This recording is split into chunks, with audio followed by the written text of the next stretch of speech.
Bueno, y llegó el día 16 de agosto, el final de las API que utilizan los clientes de terceros de Twitter para funcionar, como Tweetbot, Twitterrific, Falcon, Talon, etc. Y Twitter la apaga para quejas de pues la mayoría de sus usuarios que durante años habían estado pagando por estas aplicaciones. Vamos a comentar este tema a fondo y algunos otros más.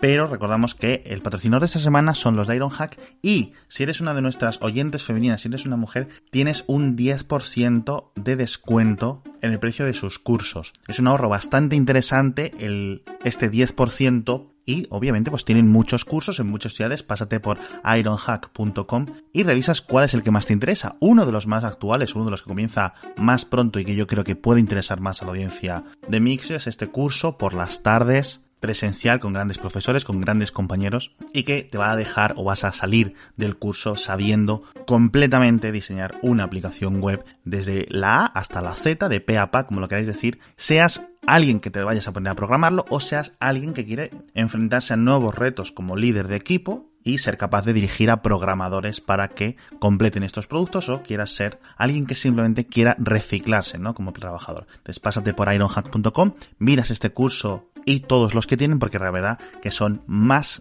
que interesantes y totalmente recomendados.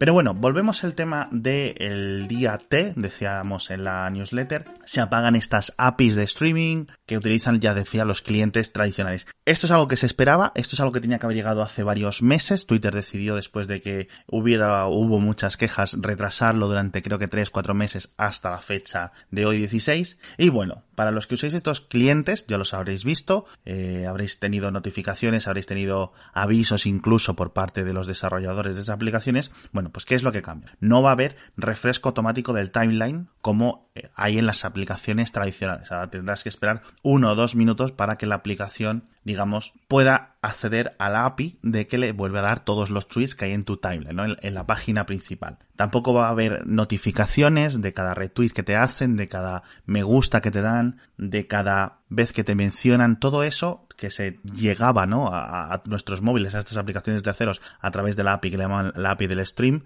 Esta también queda apagada, queda desactivada, con lo cual, bueno, pues la gente que quiera estar al minuto constantemente, incluso al segundo dentro de Twitter, que al final es gran parte de la gracia, va a tener que utilizar la aplicación oficial o las web. Y por último, las notificaciones de mensajes directos y de menciones, etcétera, puede que tarden varios minutos en llegar, porque hasta ahora había una API similar, esta de real time, de en tiempo real, que permitía a los desarrolladores canalizarlas a través de sus propios servidores y enviárselas luego por separado a cada uno de los usuarios. Este API queda apagada, con lo cual van a tener que tirar a través de la API principal, con lo cual, pues eso, desde que te envían un mensaje directo o te hagan una mención, es posible que tarde un minuto o 2 minutos en llegarte, ¿no? Lo que tarde la aplicación en volver a refrescar, digamos, el estado en el que se encuentra tu timeline, va todo en un conjunto. ¿Qué alternativas hay? ¿Qué es lo que ha dicho? O sea, ¿cuáles son los sitios a los que se pueden ir la gente que utiliza estas grandes aplicaciones? Pues básicamente quedan 2. Queda la aplicación oficial,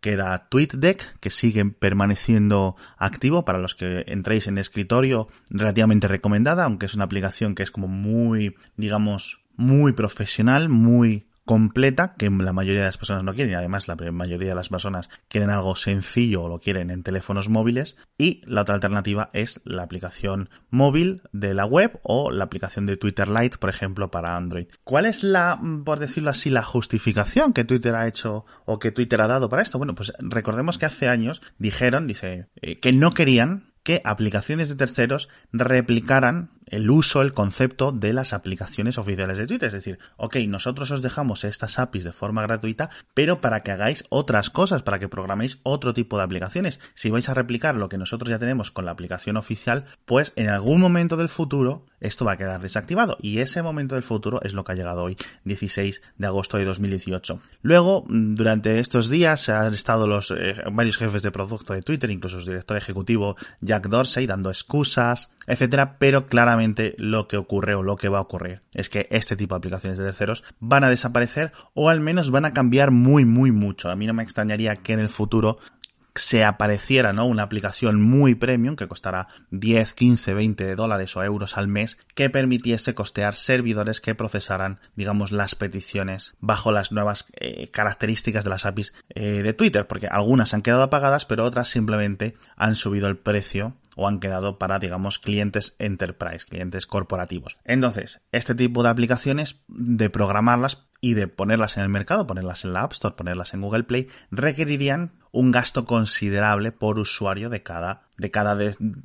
para los desarrolladores, con lo cual tendrían que cobrar mucho dinero a los usuarios, ya digo, 10, 15, 20 dólares, me parece que eran los cálculos que hacían por usuario, sin tener en cuenta temas de la piratería, de la gente que se instale la aplicación sin pagar. Pero bueno, es posible que esto pudiera quedar solucionado con algún tipo de autenticación intermedia que no se pudiera replicar. Es un poco triste, es un poco lo que hay. Twitter es una compañía muy malograda y podemos entender que al final lo que ellos quieren es controlar la experiencia de usuario de todos aquellos que se conecten y que utilicen la plataforma. Más allá de controlar qué anuncios se ven y qué anuncios no se ven, porque en las plataformas de terceros no se estaban metiendo anuncios, una de las soluciones decían, bueno, pues si yo estoy utilizando, por ejemplo, Tweetbot, en la propia API inserta los anuncios y obliga a Tweetbot a que, si no quieren que le corten el acceso a la API, tiene que mostrar los anuncios de una forma o de otra. El problema es que más allá de mostrar los anuncios, lo que hace la aplicación oficial de Twitter, lo que hace la web, lo que hacen un montón de otras, digamos, plataformas originales, ¿no?, plataformas propias, es inyectar, tener un montón de código de seguimiento que, más allá de mostrar el anuncio, mide qué es lo que hacemos en los alrededores. Y eso es lo que no pueden pedir o lo que no podrían solicitar a los desarrolladores de terceros. Con lo cual no es un tema de que Tweetbot no muestra anuncios, como no ha estado haciendo nunca, sino que aunque mostrase los anuncios no sería suficiente, digamos, para que a Twitter le saliera, digamos, rentable, ¿no? Y además que ellos han explicado que mantener esta infraestructura, según los ejecutivos de Twitter, está muy vieja, está vetusta, es muy costoso mantener estas APIs, están programadas, ¿no?, dentro de estructuras antiguas, dentro de arquitecturas antiguas de Twitter, que no han sido renovadas porque, ya digo, querían matarlas. Esto al final es lo de siempre, y ya volvemos otra vez al tema del pasado, porque cuando Jack Dorsey volvió a Twitter como director ejecutivo temporal, antes de volver a hacerse ejecutivo principal, ¿no?, de forma ya fija, como es desde hace 2-3 años, dijo que iban a hacer un borrón y cuenta nueva con los desarrolladores, que querían volver a ganarse la confianza, que no sé qué, que no sé cuánto. Al final ya hemos visto lo que ha ocurrido. Muchas grandes ventajas e inventos y características y funciones de lo que hoy se consideran principales de Twitter han sido inventadas por los usuarios o por desarrolladores externos. Y es muy triste porque esto sí podría ser un punto de inflexión para el funcionamiento de Twitter a largo plazo. Yo personalmente, a nivel de opinión mía personal, ya digo, no creo que vaya a ocurrir nada. La gente que está muy enganchada a Twitter va a seguir muy enganchada a Twitter. Todo esto de vámonos a Mastodon, vámonos a Tumblr o mini campañas que he estado viendo estos días por ahí, no van a acabar en nada. Ya la gente intentó irse en masa, por decirlo así, hace años a app.net, eso no funcionó y era un servicio extremadamente similar a Twitter, pero sí es posible que vea un descenso de uso, ¿no?, de algunas personas de Twitter en su día a día. Yo personalmente llevo utilizando la aplicación oficial de Twitter años, de hecho en algunas características me parece superior al resto de aplicaciones de terceros, y quizás esté ya muy acostumbrado, pero puedo entender perfectamente cómo alguien que venga de Tweetbot desde hace casi 8 años o 7 años le resulte un choque o le resulte totalmente incomprensible cómo ha cambiado Twitter en estos últimos años. Tweets que no están cronológicamente ordenados, aunque le digas que estén cronológicamente ordenados, tweets que te aparecen en tu timeline porque alguien le ha dado me gusta en vez de alguien que le haya dado retweet, un montón de anuncios, en ocasiones cada 10 o cada 15 tweets o incluso cada menos. Pero bueno, Twitter sigue siendo algo muy, muy, muy reducido. La gente que estamos ahí día y noche nos es muy vital, pero para la mayoría de la para la mayoría de personas, Twitter es una red social, una red de contenido, una red de información totalmente desconocida, totalmente prescindible, y el miedo que deberían de tener, digamos, los desarrolladores de Twitter, los ejecutivos, es que la gente realmente, como yo opino, se vaya a acostumbrar. Bueno, pues el miedo que deberían de tener es que no se acostumbren y decidan abandonar Twitter por otro tipo de alternativas. No sé si es vuestro caso, pero por ejemplo en mi caso, mucha reducción de Twitter durante los últimos años se ha debido a la creación de grupos de chat personales en WhatsApp, en Telegram, en otros sitios, y ahí es donde he llevado la mayoría de mis conversaciones online. Bueno, y como nos hemos expandido mucho, o me he expandido mucho con este tema, que la verdad es que Twitter hay que comentarlo de vez en cuando porque sigue siendo importante aunque siga siendo de nicho, vamos a comentar el resto de temas que me gustaría o que creo que son importantes. Una relativamente buena exclusiva de la CNBC revela que Apple está trabajando en unos chips de salud propios. Parece ser que Apple crea o está creando una división, contratando mucha gente para estudiar la creación de un procesador que se dedica a analizar los datos de los sensores biométricos, ¿no? De la misma forma que, por ejemplo, los coprocesadores M7, M8, M10, etcétera, que vienen incorporados dentro de los iPhone, pues este tipo de chips, podríamos llamarlo H1, H2, H3, irían incorporados, entiendo yo, en los Apple Watch para gestionar todo este tipo de información repetitiva de los sensores biométricos que le llega al procesador principal y, bueno, pues en principio extender la batería gracias a una arquitectura pues mejor pensada dentro de este procesador, o seguramente mejor dicho un coprocesador.